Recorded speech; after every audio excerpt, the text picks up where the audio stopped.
Hello guys and welcome back to TBF Forever. As always, I'll give you techniques, strategies and ways to play this game to optimize your level of playing to really enjoy this game. Today I actually want to talk about the CP exchange. A lot of you are probably asking about that, how it works, especially if you're new. These things can be very foreign. You don't know what to do, you don't want to put too much into it, but you want to be able to walk this in the right direction. CP exchanges, as you girls and guys are well aware, it's either 1v1, 5v1 or clan matches on the one. Basically, you can actually do this yourself, or you can do this by coordinated groups, or you can do this by going attacking randomly to other kingdoms using our girl Erin, because she's able to walk on water, a war goddess basically, that allows you to match on other kingdoms. Or you can remain in your own kingdom with your other warriors and champions and heroes to battle against one another to gain the CP that you're after. Going down and breaking down slowly so then we can walk you through the steps necessary to do this, the first you need to understand that CP stands for Conquest Points. This allows you to be able to do upgrades for your specialists, your army boost, and your monster boosts. Those will require CP in order to grow, because you can't just rely on Valor Points alone. Valor Points does upgrade other areas such as your guards, your catapults, and your monsters and other things, but Valor is a little bit more easy to gain compared to CP. CP does involve playing against players. It's only about gaining points against players. But you can do this and grow this yourself. A lot of players, you will reach a point where you're going to have several accounts, and you're going to need this in order to perform this task. Yes, you can do this by allying up with other alliances and other clans within your kingdom, but I find a really good method is just rely on yourself.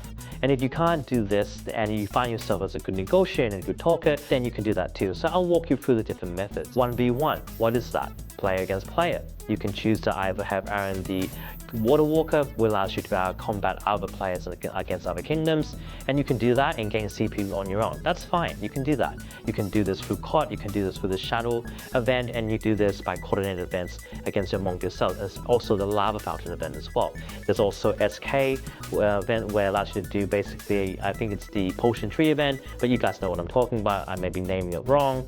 Tree of Life event, but you basically can gain potions through there, which you guys are well aware. It will allow you to revive your captains for a lot cheaper than spending gold, and silver is always the other alternative.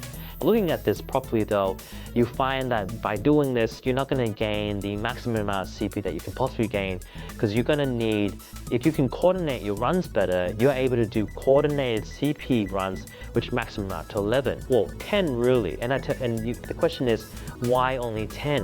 Why can't I do more?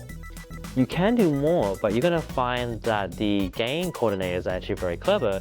They basically left it to 10 because after when you do more than 10 runs on a single player, you're going to find that your CP points are going to be lower than your other points. You're going to gain less and less points the more runs you do. So unless you have other accounts or other coordinated CP runs against other players, against the one person, the max amount really is 10 runs. 11 is okay pushing it, but 12 and more than that, you're kind of pushing your luck and you're not really getting your full value of your CP runs. So take note guys, that when you do a CP run against players, especially coordinated or against your own accounts, you want to keep it to 10 or 11 tops, nothing more than that. And you're going to find this is actually happening all across against other kingdoms and other players doing this, because coordinated CP runs is better than going randomly out there and just dying. You gain more points by winning than losing. You can still gain points if you want, if you can afford it that way, but effectively it's more effective and it's smarter to have coordinated CP runs that you either do it yourself through your several accounts, or you do this with another clan and you pay a certain amount of silver. So what should be the certain amount of silver that's recommended to perform a CP run? I would say done properly, 200 million silver would cover this, either the 5v1 or against 1v1 or even clan matches on the one. 200 million silver will cover the appropriate amount. Of course, if you have lesser tier units, that silver amount will cost less based on basically how you're going to pay your costs. But 200 million silver mostly, especially when you have tier 9 accounts, which is kind of what you want, because then the higher tier unit it is, the more CP gain for everyone. You ultimately need someone to be the defender and the attacker. You need those who are the defender needs to have heroes that have more higher health-based equipment and health-based artifacts, and health-based captains is preferable. You want your attackers to be more high on the attack side. You want to make sure they have high level attacking equipment and artifacts as well. You want to make sure that you play at your highest level, being the tank and being the defender.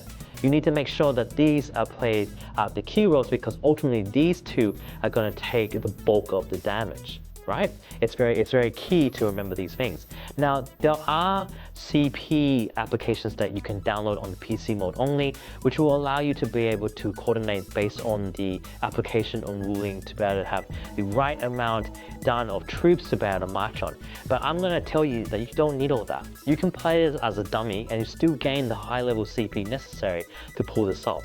I think it's more important that you get your silver count down and you make sure that you're winning each time. So how does this work properly? How do you do this as a dummy? How do you do this without needing to do much? First of all, it's as the attacker, you want to attack with your highest level tier units. You do. And if you're going to run this as a clan or you do this as a 5v1, this is different to 1v1, but if you do it in this style, you want to make sure that the defender has tier 9. You want that defender to be at the highest level. You want your attacker to be at tier 9 as well. If you can't, then at least push at your highest tier that you possibly can. Why? Like I said before, the higher the tier, the more CP points you can gain. And that's the whole value of having a CP race. You want to make sure that you're getting the most generated CP points out of the run. You want to make sure that you're doing 11 runs max. Do not go further than 11 runs. And then basically whoever is the tank, and as you go into attacking the defender, this way you'll be able to gain the most CP, and then that will dribble down to those who reinforce you. Now, if you're the attacker, you got to make sure that you get everyone to reinforce you, which is usually your clan, and announce it to your clan, maybe put in a fixed time, so therefore people know when's the best time to join your castle. Coordinated CP runs that happen every day is fantastic, but it's very straining on the one who has to coordinate it. Extremely straining. However, those who want to liberate to make it a bit more easier, you want to kind of coordinate that to the slaughter tournament event, because this event will only spend silver and the cost is less taxing on the defender and attacker. Now, why you say that? Well, we're already well aware. For those who don't, this event will only eat into your silver, which is less costly than eating into gold. Because you're going to find that if you do it any other day, and as you guys are well aware, if you're the attacker, it eats into your gold, and that's not really called being efficient. The defender will only be spending silver, which is less on them, but the attacker is spending gold, which is not something that's easily gained depending what type of clan you are and what stage your clan is at that current time. It's quite important. Okay, so let's go back as being the attacker. As I said before, you need to have high level gear that's attacking based. You want to make sure that it can be heavy hitting with your best tier units. You want to make sure you always win, and you have to max out your units. Then afterwards, when you go on the attack, you have to make sure you tick by using your reinforcements, which is everyone else, and ask them to be able to build and stack up every single unit they have. Do not build spies, do not build catapults, but to max out and build every single tier units they have so they can gain the maximum amount of CP. Advise them that they will lose troops, especially if you're attacking this style, and depending on how your tank is, the one who's attacking. The attacker will always take the fall of damage mostly on his or her troops. The defender who has to lose each and every time, so that way you're constantly winning, so then you can triple down the CP to the rest of your colleagues. It's extremely important that happens. And like I said, attacking like a dummy, just advise them that they will lose troops in this process, but ultimately you as the attacker will lose the most troops, being the one destroying the defender. That's how you do it in a method way. You can do this 5v1, you can do this through clan marches on the 1. And then make sure that everyone pays out their silver expenses either before or after, depending if you're able to accumulate and calculate it properly. I actually recommend you to do it afterwards, and therefore you'll be able to figure out who actually participated in these events. Jot it down on an Excel spreadsheet or write it down on a piece of paper for those who participated, because not everyone is reliable. As much as you want to believe that everyone can be trusted to be able to fulfill their payment, unfortunately not everyone will see it that way and take advantage of your members. So though you don't want to see that happening, I highly recommend you to please write it down on a piece of paper. Now, to be honest with you, the most CP gain is actually for your 1v1s. Ultimately, for your 1v1s, you can use Ganyu, who's absolutely a fantastic hero, because as it says in his abilities, he attacks first, always. And the idea is very simple. You do the same style of doing the 1v1, having an attack and defender, but it's on a 1v1 basis, right? So this is how it works. You make a defender, select the highest level one type of unit, the highest level you can possibly gain, and max out. You want to make sure you have high health based units, high health based equipment, high health based artifacts, and all your bonuses turned on to have high level health. Okay, because you want to have maxed out as best as possible, but with only the one defender. Your attacker will use Ganyu and uses one type of unit. You want to max out on the attack, you want to max out on your attackers, you want to max out on your equipment and your artifacts and your bonuses. And then when you attack, what's going to happen is the Ganyu, when he goes on the attack, he will win and he will attack every single time, landing the first hit. Now this is extremely important. The first hit means you'll never lose any units, and this is why it's such an effective means of play style, because this way you're attacking and gaining the max amount of points that you can possibly gain.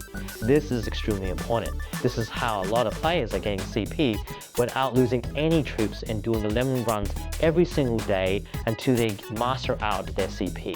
This is done on 1v1 and it's an excellent style and it's played every single way. Now for those who are doing the 5v1 and clan matches, which I forgot to mention, is that you lose a lot of troops because Ganyu, now don't do this for those who are new, don't just pick Ganyu and think that's going to work. Ganyu's abilities strictly and specifically say that on a 1v1 basis, having one tier-based unit attacking will allow you to land hits 110% of the time.